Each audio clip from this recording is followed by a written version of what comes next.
Olá pessoal, a paz do Senhor Jesus, que bom poder falar com vocês novamente. Eu sou o pastor Daniel Dias, um dos pastores ali da Assembleia de Deus, Ministério Jerusalém, em Penápolis. Quero deixar aqui o meu abraço a todos vocês, principalmente aos nossos pastores presidentes, pastor Jorge Amorim e pastora Miriam Amorim. Que Deus abençoe a vida desse casal abençoado e maravilhoso, que tem nos abençoado através dos seus exemplos, através da palavra pastoral e através da iluminação que é fruto da presença do Espírito Santo. Que Deus abençoe a vida de vocês e este ministério esteja cada dia mais em ascensão, alcançando o propósito de Deus nesta terra. Que Deus abençoe aos nossos pastores presidentes e a todos os pastores, ministros da Escola Bíblica Dominical. O meu grande abraço, que são vocês, os pedagogos da educação cristã. Deus fortaleça a sua vida. Talvez o seu ministério não esteja em evidência, porque o evidente ministério da educação cristã, por incrível que pareça, eles são fundamentados como base. Então a base às vezes não aparece, ela não se destaca, mas a base é o que sustenta tudo. A base é o que dá sentido estrutural, que dá uma construção, a originalidade de uma estrutura segura e que possamos confiar. Às vezes, sem a escola bíblica dominical, sem a escola bíblica, a estrutura que se propõe a ser construída, ela é uma estrutura viciada, sem um padrão de originalidade ortodoxa bíblica. Então nós temos que acordar para essa realidade que às vezes muitos querem ser evidenciados na terra através do seu ministério docente ou através do seu empenho na escola bíblica dominical. Mas nem sempre será assim, porque é um ministério de base, é um ministério de fundamento, onde muitas das vezes ele não aparece através de eventos, através de muitas coisas que outros aparecem, se destacam, mas é a base, é o fundamento. Você é ministro do Senhor que Deus está usando para esta obra, para este ministério.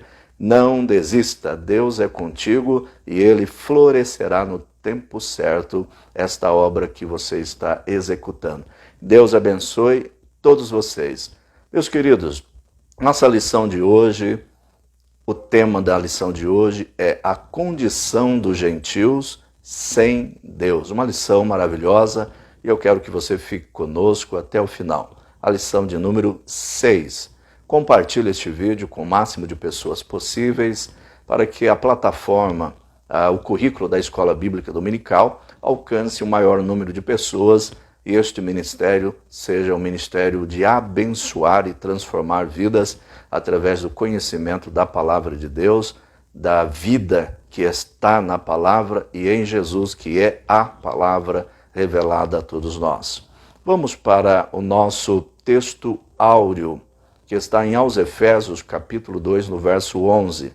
Portanto, lembrai-vos de que vós, noutro tempo, éreis gentios na carne, e chamados em circuncisão pelos que na carne se chamam circuncisão, feita pelas mãos dos homens. Nossa verdade prática diz o seguinte: outrora sem Deus, por meio de Cristo, os gentios tornaram-se descendência de Abraão e herdeiros da promessa.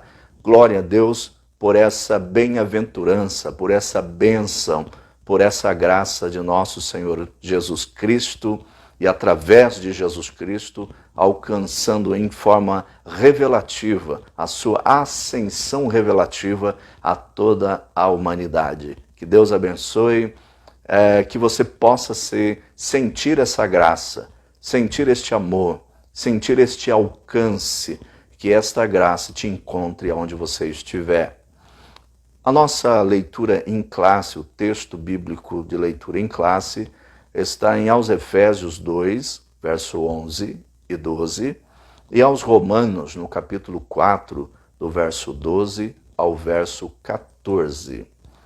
Nossas lições, elas são divididas em 3 tópicos, normalmente, de praxe. O primeiro tópico da nossa lição diz assim: chamados à incircuncisão, ou chamados incircuncisão.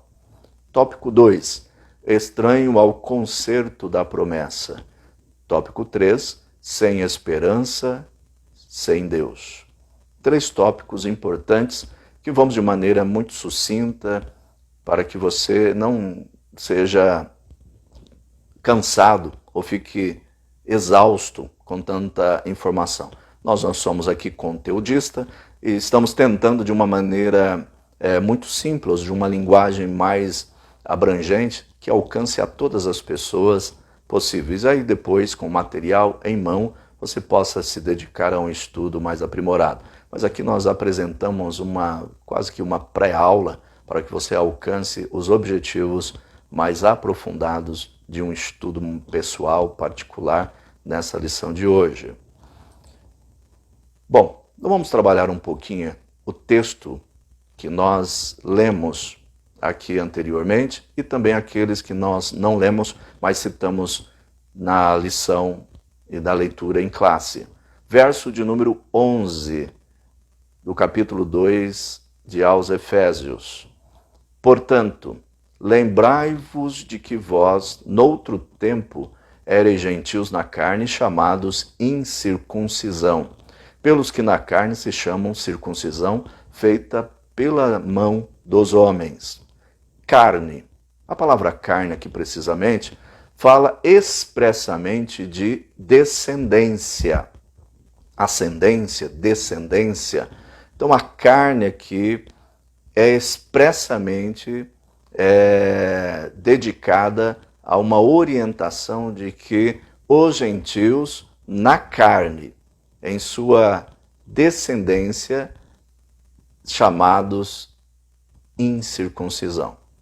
E a palavra circuncisão, se a palavra carne expressa aqui descendência, a circuncisão aponta para uma aliança de Deus com Abraão e sua descendência. Então a circuncisão, precisamente aqui, dentro dessa argumentação, ela fala sobre descendência, mais diretamente com a aliança abrâmica, a aliança que Deus fez através e com Abraão. No verso de número 12, nós lemos que naquele tempo estáveis sem Cristo, separados da comunidade de Israel e estranhos aos concertos da promessa, não tendo esperança e sem Deus no mundo. Trágica sentença, trágica situação. Mas isso sofreu uma metamorfose, sofreu uma mudança através e por meio de Cristo. A linha de desenvolvimento da revelação bíblica é essa. Olha a linha de revelação bíblica. Deus, primeiro Deus, depois Israel, depois Jesus Cristo e depois a igreja. Então essa é a linha de desenvolvimento bíblico. Deus, Israel, Jesus e a igreja. Então houve um processo ascendente da revelação, progressivo da revelação de Deus. Eu costumo dizer que Deus é o dono das águas e Ele sabe fazê-las correr. Paulo aqui descreve a glória de Israel em seu concerto com Deus e as promessas recebidas. Nesse contexto, nós estávamos separados de Cristo, mas agora Deus, com seu grande amor, escolhe a nação de Israel e através de Israel, através dos judeus, vem Jesus Cristo. E Jesus Cristo, através da sua infinita graça e misericórdia, alcançou todos os povos e veio para todos os povos. E aí, desses povos, aqueles que aceitassem, aquele que escolhesse voluntariamente e através da revelação do Espírito Santo, se tornariam a eclésia de Deus, aqueles que foram tirados de dentro para fora, de um sistema mundano, longe de Deus, separado de Deus, para estar junto de Deus, para estar com Deus. Então Paulo descreve a glória de Israel em seu concerto com Deus e as promessas recebidas e aí alcançando também todos os povos. No verso 12, ele diz assim: e fosse pai da circuncisão, daqueles que não somente são da circuncisão, mas também andam nas pisadas daquela fé de Abraão, nosso pai, que tivera na incircuncisão. Ou seja, nós que éramos da circuncisão, agora, porque Abraão, ele antes da circuncisão, ele foi chamado por causa da sua fé. Então nós, como Abraão, por meio da fé, somos chamados, o povo de Deus, o povo da promessa também, porque estamos inseridos através da fé de Abraão, através da promessa que Deus fez a Abraão, por meio da fé, agora alcançando todos os povos, nós que não somos os judeus, gentios, agora fazemos parte do povo de Deus. Paulo faz uma clara distinção entre fé, circuncisão e lei. E nesse contexto ele exalta a fé como superior aos demais vetores dessa equação. Verso de número 13 do texto de aos Romanos, capítulo de número 13. Diz assim: porque a promessa de que havia de ser herdeiro do mundo não foi feita pela lei a Abraão ou a sua posteridade, mas pela justiça da fé. Olha um comentário sobre isso. A promessa foi alcançada como galardão da fé, não na obediência da lei, como a estrutura da teocracia judaica. E o verso 14 define o pensamento paulino. Não confundir aqui o Antigo Testamento com a lei. É algo comum que os leigos e imprudentes acabam fazendo. Não confundir lei com o Antigo Testamento. Nós temos aqui a fé trabalhada de uma maneira muito expressiva no Antigo Testamento, e através da fé, por esse elemento conceitual da fé, nós somos alcançados pela promessa feita a Abraão, e Deus, através desta aliança abrâmica, alcança todos os povos. Então esse pensamento paulino aqui, ele trabalha não numa questão do Antigo Testamento em si, porque a lei necessariamente não é o Antigo Testamento. O Antigo Testamento é a história completa do povo de Israel, tem um aspecto explícito das manifestações de Deus que contém a lei do Senhor. Mas não é necessariamente a lei em si. Estamos para entender isso. Então, quando Paulo ele fala sobre isso, não devemos confundir com a lei. É algo comum que alguns, em imprudência, por não conhecer, até leigos, acabam fazendo esta confusão. No verso 14, diz assim: pois se os que são da lei são herdeiros, logo a fé é vã e a promessa é aniquilada. Vamos para a introdução da nossa lição. Eu gostaria de destacar nessa introdução uma colocação aqui, que eu faço, uma colocação particular. Os 5 aspectos da condição dos gentios sem a regeneração, novo nascimento. Quando falamos de regeneração, estamos sempre falando do novo nascimento. Estavam sem Cristo.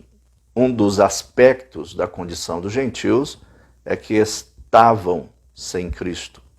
Segundo, eram separados de Israel. Terceiro, alienados quanto à promessa. Quarto, sem esperança. Quinto, sem Deus no mundo. Olha que triste fato e que triste situação. Estávamos numa condição de separados de Cristo, sem Cristo, separados de Israel, alienados da promessa, sem esperança e sem Deus no mundo. Mas em Cristo a situação é convertida, sofre uma metanoia, uma mudança total, e Deus alcança todos através desta metamorfose na revelação salvífica e alcança todos os povos. Era necessário um processo. Deus poderia muito bem trabalhar diretamente com todos os povos, mas Deus, através da sua graça e misericórdia, nos revela, se revela através do povo judeu, ou do povo judeu, para que nós venhamos entender o processo da revelação de Deus. Que Deus venha, de uma forma pedagógica, nos ensinar, pontuar a sua história através de eventos, através de momentos e personagens da história bíblica, mostrando o seu amor revelativo e a sua graça para com todos os povos. Quando falamos dessa graça, essa graça envolve tanto o Antigo Testamento como no Novo Testamento. Tanto quanto no Antigo como no Novo Testamento, nós vemos a graça do Senhor, Deus, Pai, sendo revelada através das suas libertações, da salvação, da preservação de um povo pastoril, né? Um povo que era da agricultura, povo que era da agronomia, e agora um povo que era um clã, uma tribo, um povo inexpressivo agora se torna uma nação. Na história você não ouve isso e nunca ouviu isso. Só Deus para fazer que um clã, uma tribo, venha se tornar uma grande nação e uma nação que seja um paradigma, uma referência para todas as nações. Primeiro tópico, chamados incircuncisão. Bom, os gentios não faziam parte do pacto da circuncisão, isso é claro, e por isso estavam excluídos da aliança com Deus. Agora, como não fazemos parte daquela aliança da carne, da circuncisão, essa aliança feita através de descendentes, por isso estávamos excluídos dessa aliança com Deus. Bom, conceito de circuncisão. A circuncisão é a aliança entre Deus e Abraão e a sua descendência. Israel, como está lá no Gênesis 17, verso 11, que diz assim: esta é a minha aliança, verso 10 e verso 11, que guardareis entre mim e vós, e a tua descendência depois de ti, que todo homem entre vós será circuncidado, e circundareis a carne do vosso prepúcio, e isto será por sinal da aliança entre mim e vós. Gênesis capítulo 17, no verso 10 e verso 11. Isso é um sinal de distinção.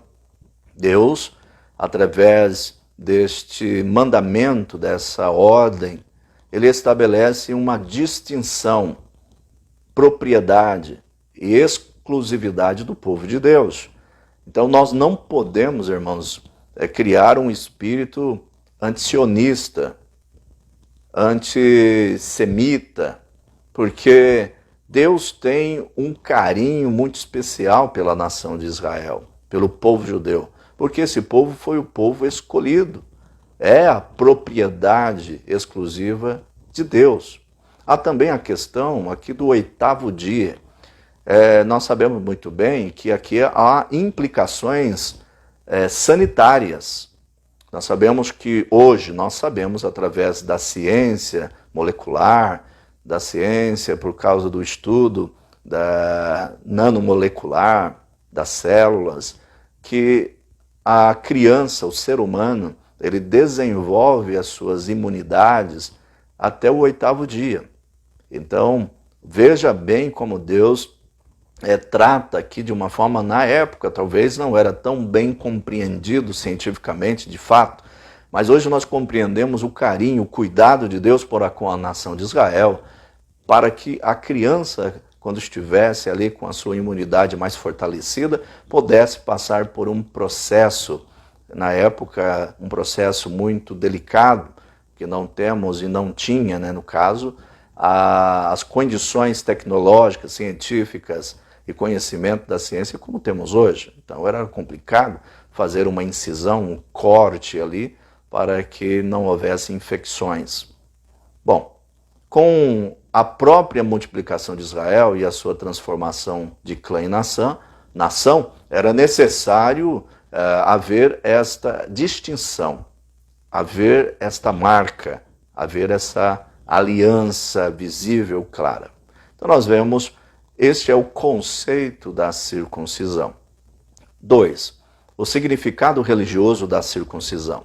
Qual é o significado? Bom, aponta para a santificação, visto que no paganismo não havia muito a questão dessa prioridade em relação ao corpo de santificação. Porque o corpo ali era mais usado, principalmente na cultura greco-romana, na época aos Efésios, da carta aos Efésios e aos romanos também, de fato. Essa cultura helenística, essa cultura grega, greco-romana, estava muito impregnada, principalmente no culto pagão, onde o corpo era usado como um objeto para o culto de prostituição cultual, de adultério cultual, né, onde oferecia o seu corpo mulheres casadas e outras situações, envolvendo o corpo e envolvendo o sexo. Então, isto no paganismo precisava haver uma distinção do paganismo. O sexo é um importante condutor das ações litúrgicas daquela época. Os limites dessa separação do mundo gentílico chegaram a extremismo, como em Atos 11:3, ali, né? Atos capítulo 11, no verso 3, diz o seguinte, dizendo, entraste em casa de homens incircuncisos e comestes com ele. Então aqui, tratando das questões dessa separação que havia destes homens que eram homens pagãos, praticando a sua liturgia cultual através de sexo, através de pensamentos que não eram condizentes com um pensamento libado, um pensamento puro, mas era envolvido com a carne, com o sexo, com esta ação da prostituição cultural. 3. A circuncisão do coração. Não é uma obra da mão humana, de fato. Aqui o apóstolo Paulo deixa bem claro que não era uma interferência humana agora. Deus age com uma circuncisão, com uma marca, com uma identidade, com um código no coração do ser humano. Mas não é mais assim uma obra dessa mão humana, mas uma operação divina na criação da nova criatura. Um novo ser, um novo homem, uma nova vida em Cristo, uma vida sobrevida, uma vida abundante em Cristo. 4. Circuncisão da nova aliança. Atos capítulo 15, verso 28 e 29, Deus, através do Espírito, através aqui deste argumento maravilhoso e inspirado de Paulo, ele diz o seguinte, na verdade, parecer bem ao Espírito Santo e a nós, não vos impor mais encargo algum, senão estas coisas necessárias, que vos abstenhais das coisas sacrificadas aos ídolos, e do sangue, e da carne sufocada, e da fornicação. Destas coisas fareis bem, se vos guardardes, bem vos vá. Então aqui os apóstolos, né, estão deixando bem claro nesse concílio de Jerusalém, que o Espírito Santo pareceu bem, olha que expressão maravilhosa, pareceu bem ao Espírito, deixou isso muito claro, que a pessoa do Espírito Santo não queria colocar mais encargo, peso, sobrepeso sobre as pessoas, senão que devia ter uma vida de santificação, uma vida separada, uma vida diferente daqueles que pertenciam a um paganismo, à ideologia da sua época, ao culto voltado para o corpo na sua época. Então, separado desta forma, já era uma coisa que traria coisas boas. A bênção do Senhor seria sobre a vida daqueles que estiverem num comportamento desses. Então Deus traria a sua bênção e o Espírito Santo nessa dispensação, neste período, nessa revelação, não queria e não quer colocar mais encargo nenhum ou algum sobre o povo. Tá? Então nós vemos, essa é a nova aliança. Tópico de número 2, estranhos ao concerto da promessa. Síntese do tópico 2. A antiga condição dos gentios era desoladora. Viviam sem Cristo, estavam separados de Israel e eram estranhos ao concerto da promessa. Tópico 2 e subtópico número 1 diz assim: uma vida sem Cristo.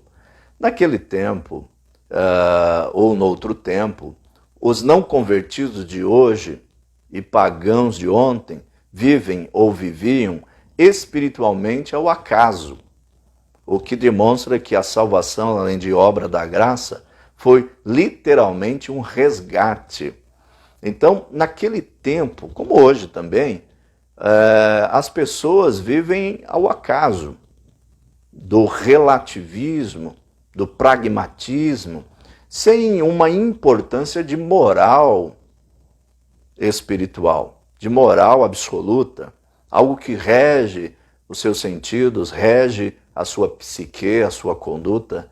Infelizmente, é muito levada ao acaso, a felicidade, os conceitos da vida, muito levado a um pensamento do que dê certo, do que dê errado, não importa. Importante é que a gente viva a vida como deve viver, ao acaso. Então tudo isso mostra que não foi apenas, que é algo imensurável, obra da graça, mas também um resgate. Deus foi resgatar e trazer-nos a nova mentalidade, a nova consciência desse estado da vida em Cristo, porque nós estávamos distantes de todos, distantes de Israel, separados de Deus, separados da esperança, sem esperança. Agora fomos resgatados. 2, separados da comunidade de Israel, dos símbolos. Hoje nós temos um movimento sionista muito forte. Todos conhecem aí, né, ou a sua maioria conhece os símbolos de Israel, o candelabro, né, o castiçal, o menorá ou a menorá, né, o altar do incenso, o Aron Kodesh, a Arca da Aliança, né, toda essa simbologia de Israel hoje é mais conhecida. Os símbolos, a sua importância, as suas relevâncias e a sua relevância hoje para o povo de Israel e até para a igreja em comportamentos e aplicações espirituais e comportamentais, não ritualística, mas tem a ver com o conceito da vida espiritual. Então éramos separados de Israel, dos símbolos de Israel, da comunidade de Israel, das alianças, mas necessitados de conhecer a Cristo para serem descendência de Abraão. Falamos aqui de adoção. Então há uma grande necessidade de entendermos isso. Na época, a adoção não era um termo muito conhecido ou praticado pela nação de Israel, mas sim praticado pelos romanos. Um termo jurídico romano, legal romano. E aqui Paulo usa esses termos, ou este termo, para aplicar que agora fazemos parte de Cristo, da vida de Cristo, das promessas de Cristo, do povo, da nação, em termos da igreja de Cristo, por adoção. Ele legalizou este fato através da sua morte. Em Cristo nós temos uma filiação legal com Deus. Fomos adotados, fomos resgatados e colocados legalmente na sua família. Você legalmente tem o direito de filho. Você tem direito às promessas e agora estamos unidos também com Israel. Os salmos nos orientam: orai pela paz, buscai a paz.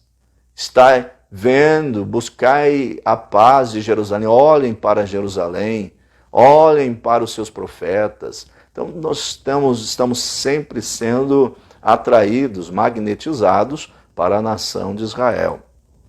Bom, 3. Alienados aos pactos da promessa. O desconhecimento dos gentios acerca desses pactos, né? Nós éramos alienados dessas promessas, desses pactos. Mas agora, através da Bíblia Sagrada, através dos estudos, através da intervenção da teologia de Cristo, da graça, tomem cuidado, teologia da graça, não da hipergraça. Hoje estão usando a graça para fazer uma coisa que não é graça. Estão misturando os conceitos, estão misturando os princípios. Tome cuidado com essa hipergraça, ela não é graça.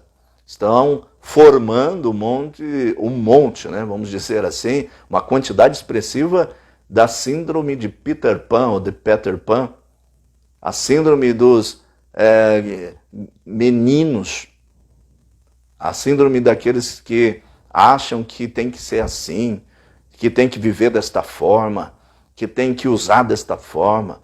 Tome cuidado para não usar a graça e vivê-la como se fosse um comportamento dessa hipergraça que não tem a ver muito com os princípios da Bíblia Sagrada. Quais são esses pactos? O pacto abrâmico, Gênesis capítulo 12, verso 1 ao 3, a salvação para toda a humanidade. Deus fez um pacto com Abraão, que através dele haveria salvação para toda a humanidade.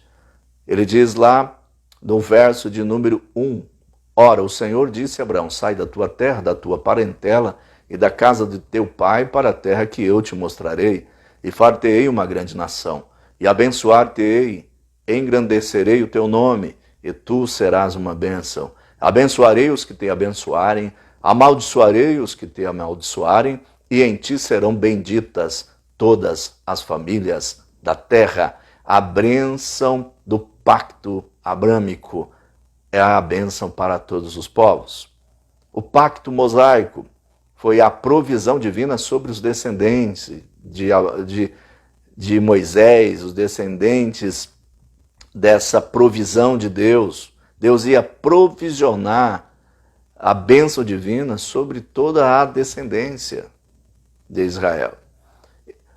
No verso de número 1 do capítulo 28 de Deuteronômio, capítulo 1, verso 14, diz o seguinte: será que se ouvires a voz do Senhor teu Deus, tendo cuidado de guardar todos os seus mandamentos que hoje te ordeno, o Senhor teu Deus te exaltará sobre todas as nações da terra.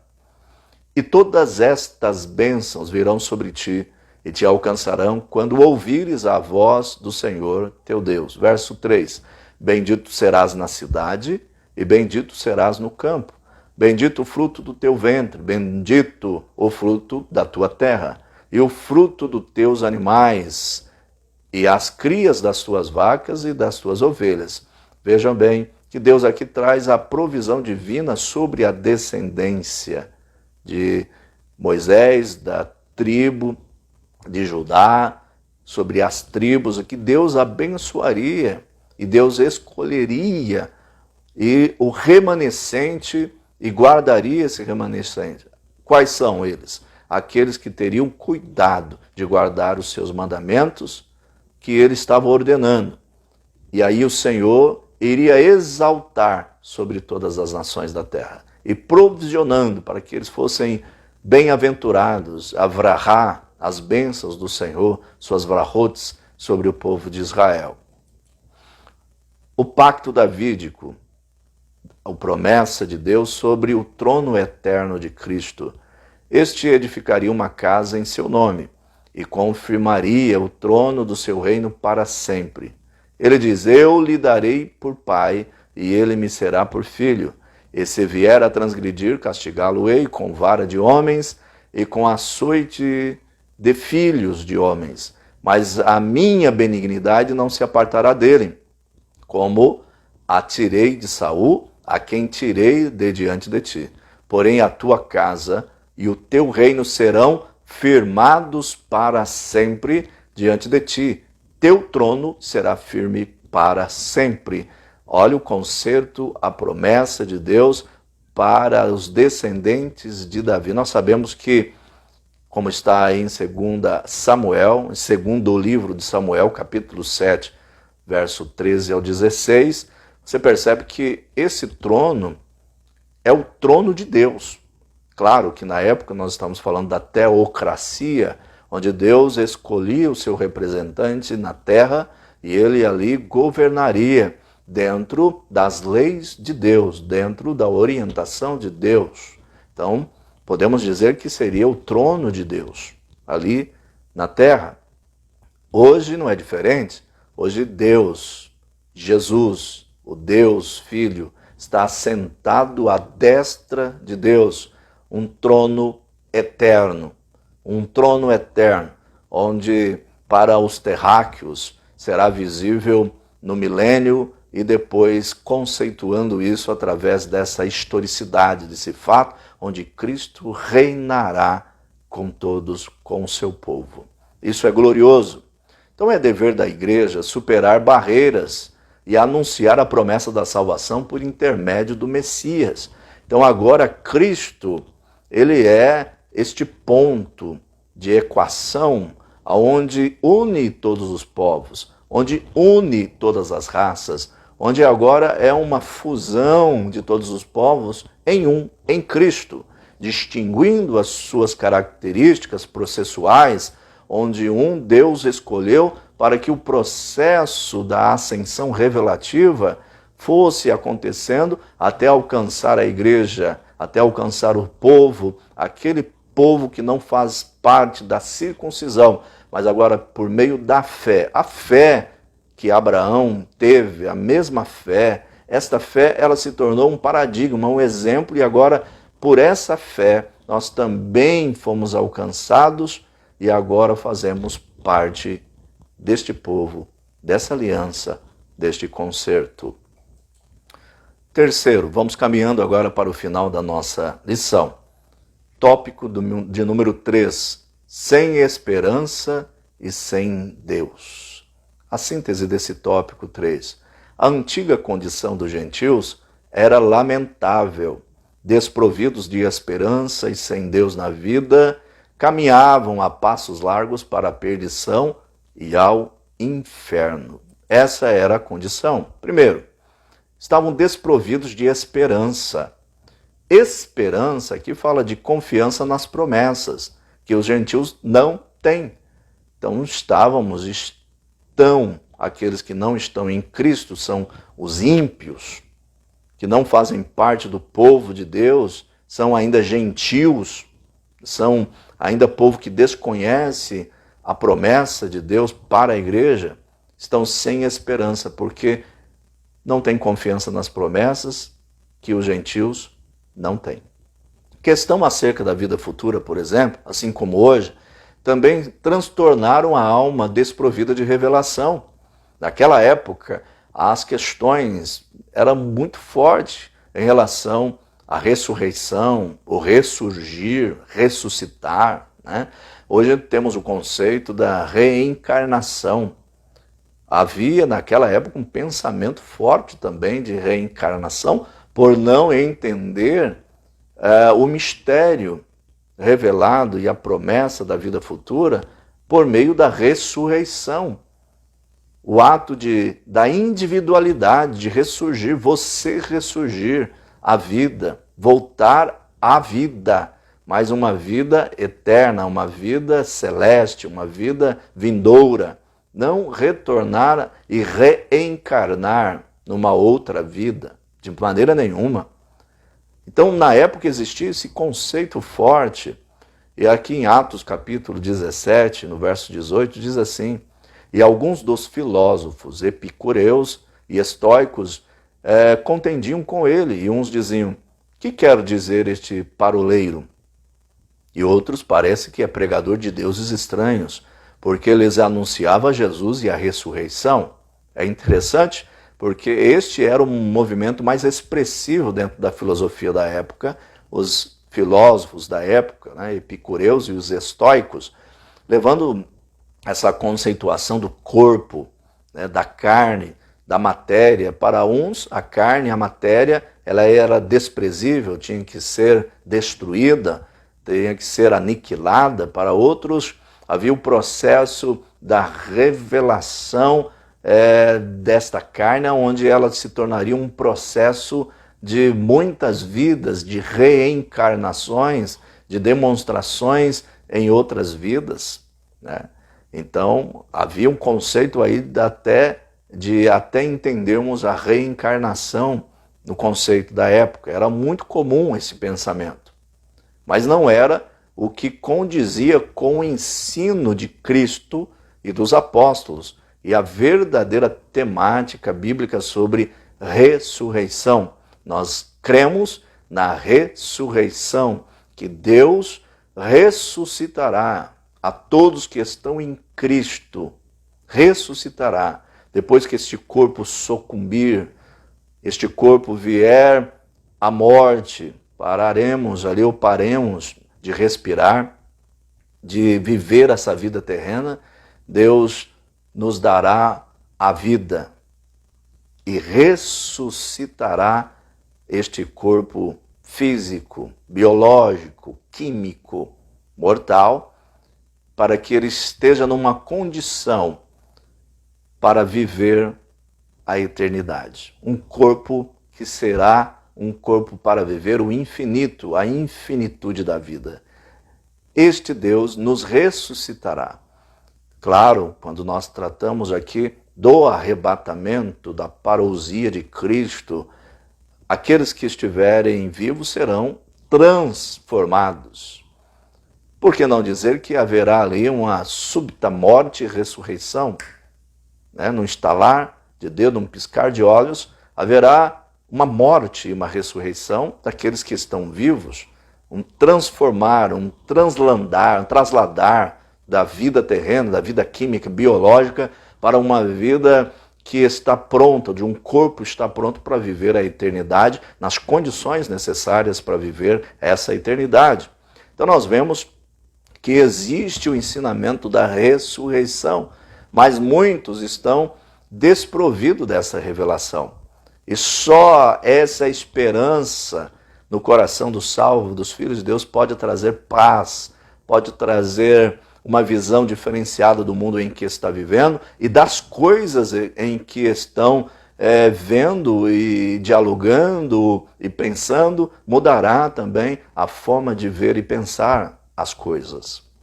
Olha o verso de número 32. E como ouviram falar da ressurreição dos mortos, uns escarneciam e outros diziam: acerca disso te ouviremos outra vez. Não havia uma compreensão e isso intrigava os epicureus, estoicos, os pensadores da época sobre esta nova doutrina, este novo pensamento que faz parte da esperança, ou que alimenta a fé, a esperança daqueles que estão ligados à promessa ou fazendo parte desta promessa.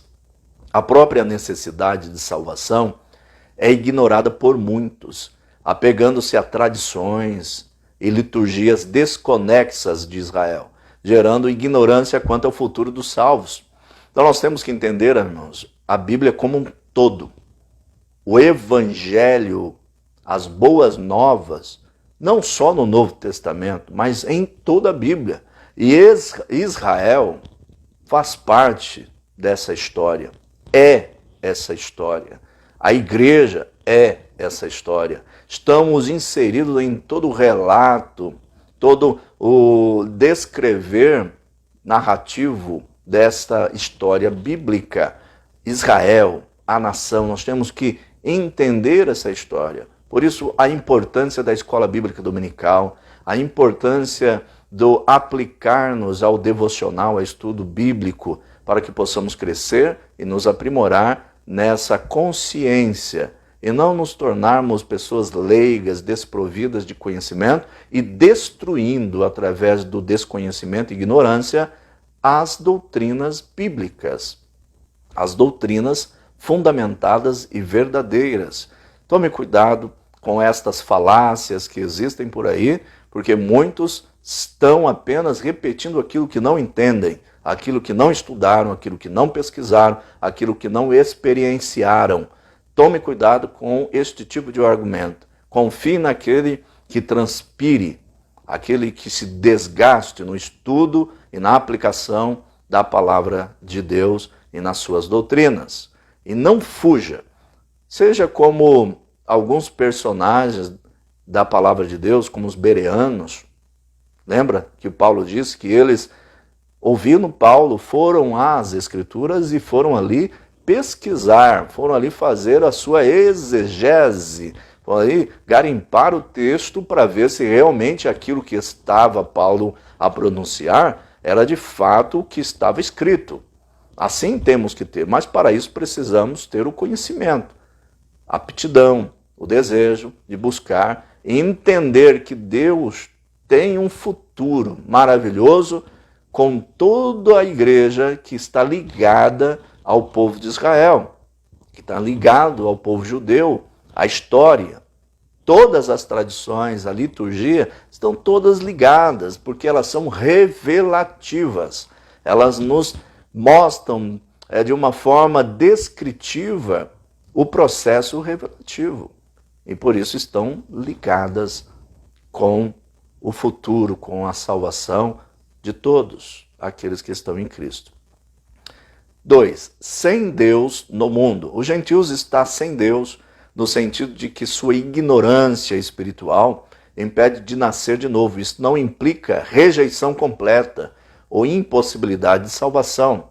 Paulo demonstra que o problema dos gentios não é falta de fé, mas o seu paganismo alienante. Então, às vezes, não é falta de fé, eles tinham fé, acreditavam em tantas outras coisas. Mas o paganismo cegava, fazia uma lavagem cerebral.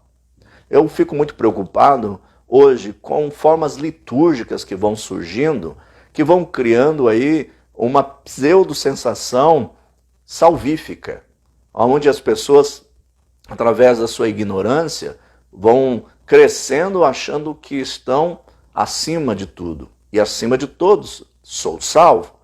Mas a Bíblia nos orienta que devemos tomar cuidado, porque isso pode ser uma das características da apostasia, de uma apostata, onde se acha e pode fazer as coisas livre de uma orientação de princípios bíblicos, de orientações bíblicas, onde nos leva a pisar sempre com a modéstia e reconhecer quem somos de fato e aonde estamos de fato. Então a falta de fé, às vezes, não é o elemento em si, mas a alienante situação daquela pessoa em relação àquilo que é falso, aquilo que não é a realidade bíblica, e acaba conduzindo para comportamentos litúrgicos, até pagão, adorando a outros deuses e a situações que pertencem a outros segmentos religiosos. Tome cuidado com isso. Bom, vamos concluir a lição de hoje. A nossa conclusão diz o seguinte: noutro tempo éramos incircuncisos, estávamos excluídos da aliança com Deus, separados de Cristo, de Israel, vivíamos alienados do concerto da promessa, desesperançados e longe de Deus. Um dia, porém, a magnitude, a magna, explosão, poder, terremoto, hoje tem louvores, hinos, que contém estas forças, essas expressões, magnitude do amor divino, circuncidou o nosso coração, ou os nossos corações, aproximou-nos de Cristo e de Israel, incluiu-nos na esperança da promessa e nos revelou o único e verdadeiro Deus. Bendito seja o seu nome para sempre. Meus queridos, Deus abençoe a sua vida, Deus abençoe a sua casa, Deus abençoe o seu ministério, que Deus venha guiar-te a um caminho de verdade, um caminho de esperança, um caminho de fé. Lembre-se, da condição que eu e você nos encontrávamos.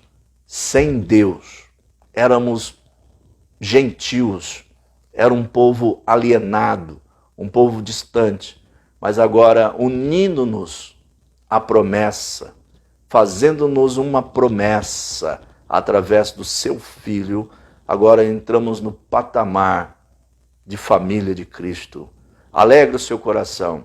Para tudo que acontece na face da terra, há um propósito de Deus. Deus tem um propósito. Deus tem uma história para contar. Deus tem um ponto. Deus tem uma vírgula. Deus tem sempre algo a colocar nas nossas vidas para que lá na frente nós venhamos olhar no retrovisor da fé e entendermos o que Deus fez. Meus queridos, Deus abençoe, compartilhe essa aula, compartilhe essa reflexão, que Deus abençoe a sua vida e o seu ministério, em nome de Jesus.